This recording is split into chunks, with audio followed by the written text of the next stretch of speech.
namoonni jireenya keessan keessaa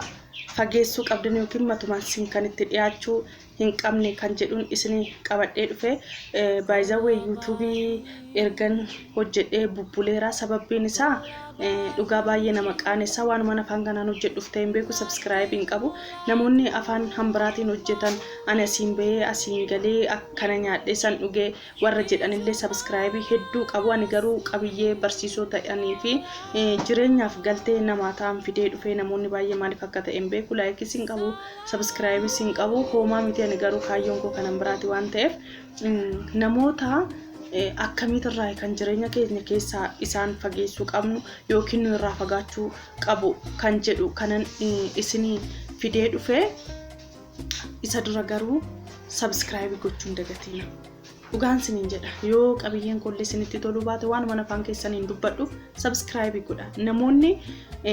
viidiyoo kana ilaaluudha click gootan subscribe like gochuudhaan jalqaba adaraa keessan jecha namoota akkamiitirraa kan fagaachuu qabnu kan jedhu namoonni sin irraa fagaachuu qabdanii namoonni tokko hiriyoota keenya ta'anii kan wajjin baranne ta'e yookiin immoo kan wajjin guddanne ta'e yookiin firootuma keenya keessaa ta'e sadarkaa isaan irra jiran milkaa'ina qarqara jiru ta'uu danda'a jechaadha jechuun gaafa keenyarraa madaallamee ilaalu baay'ee warra fagaatee deeme ta'uu danda'a jarri sun gaafa itti dhiyaannetti isaan kan nutti haasa'an milkaa'ina isaanii waan isaan godhatan waan isaan argatan waan isaan qaban qabeenya isaanii jechaadha irra deddeebiidhaan haasa'u malee kallattii san daandii san nutti argisiisanii jechaadha inni kun immoo nuyi maal godhannu miidha sababbiin isaaniin wal dorgomsiisuu qabeenya nuyi qabnu yookiin kan nuyi dhabne yookiin kan nu bira jirre kan isaan bira jiru wal bira qabneet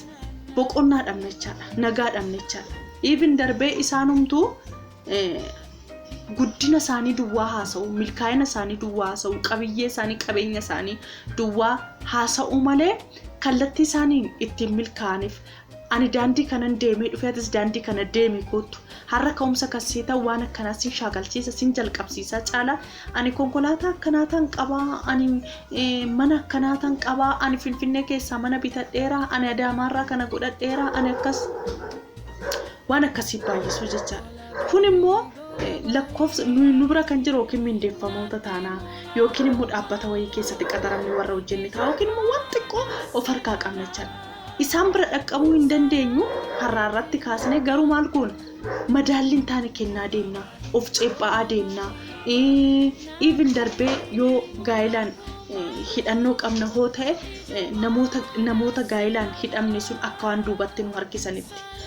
fakkeenyaaf amma dubartiin hiriyaan koo tokko ishiidhaan milkaa'ee ishiin bakka guddaa geesse yeroo hunda milkaa'ina ishii guddina ishii nattaasofte yoo ta'e gaa'ela qabdi yoo ta'e akka waan kallattii abbaa manaa ishiitiin dhufe abbaan manaa koo immoo waan san gochuu hin dandeenyetti madaalaa deemaa jechaadha yoo dhiiras ta'e immoo dhiirri tokko ani kana ta'e ani akkas ta'e akkana ta'e gaafa jedhutti akka waan sababa gaa'ela isaatiin yookiin sababa ijoollee isaatiin jireenya sanarraa duubatti harkifameetti ilaala even darbee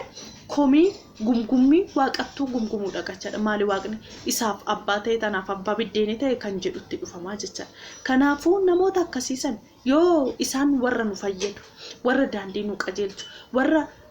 kaapitaala xiqqoo isaa ta'u nu kennee kallattii isaan qabatan san xiqqoomallee nu qabsiisuu danda'u ta'e namoota akkasii jalaa hodhamuu baanneyyuu bareeda jechaadha isaan ala garuu namoota uumaa namaan goone dubbii isaanii qofa nutti afuufan waan isaanii qofa nutti calaqqisiisan yoo ta'e nun fayyadan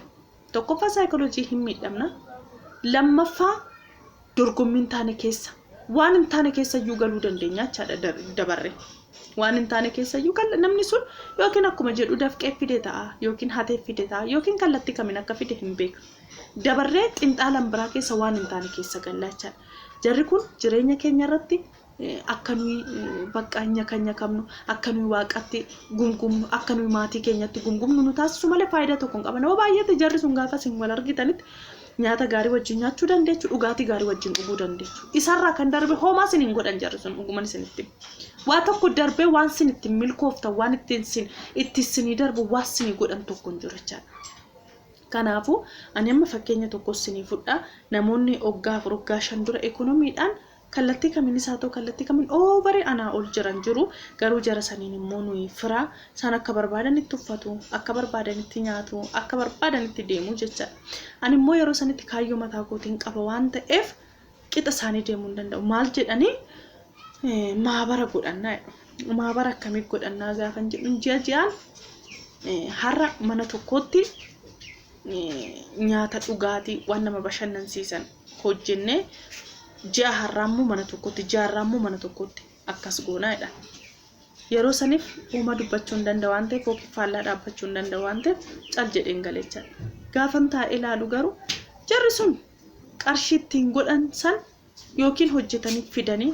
yookiin immoo toon hojjetiin karaa ambiraatiin fidan ta'a. Ani garuu dafqa kiyya kanan argadhu. Baasii yeroo tokkotti baasu miindaa kiyya jalamaa 3 ta'uu danda'a. Kun immoo akkamii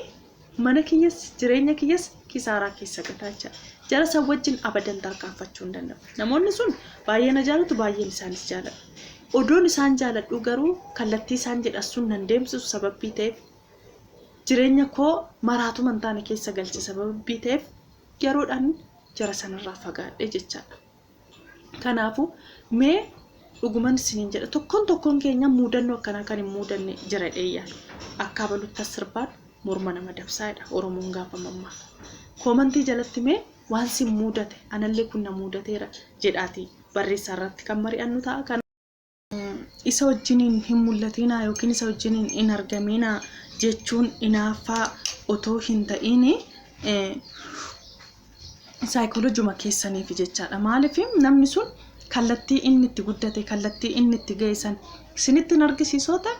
of jaja isaa duwwaa sinitti muun isaa sin dhukkubsa keessanii fi jireenya nama sanii wal dorgomsiisuu jalqabdu jechaadha. Isa boodoo ofitti gaddaa of ceebba'aa yookiin nama sin cinaa jiru fakkeenyaaf niitii sin cinaa jirtu yoo ta'e yookiin dhirsi sin cinaa jira yoo ta'e sababa isaatiin hin duubatti harkifame jechuu yookiin immoo even darbee ofis ceebba'anii tarkaanfii hin taane keessa galuu yookiin immoo waaqumattuu gumgumuudha jechaadha. Waaqni isaaf abbaa ta'e ana dhalfate kan jedhu hin jira jechaadha. Kanaafuu namoota akkasiisan yoo sin fayyadan ta'e hiriyaan qabu tokko viidiyoowwan akkanaa kun akka isin bira ga'u laayikii, sabskraayibii gochuun dagatina jechaa turtii gaarii isiniif haa ta'u.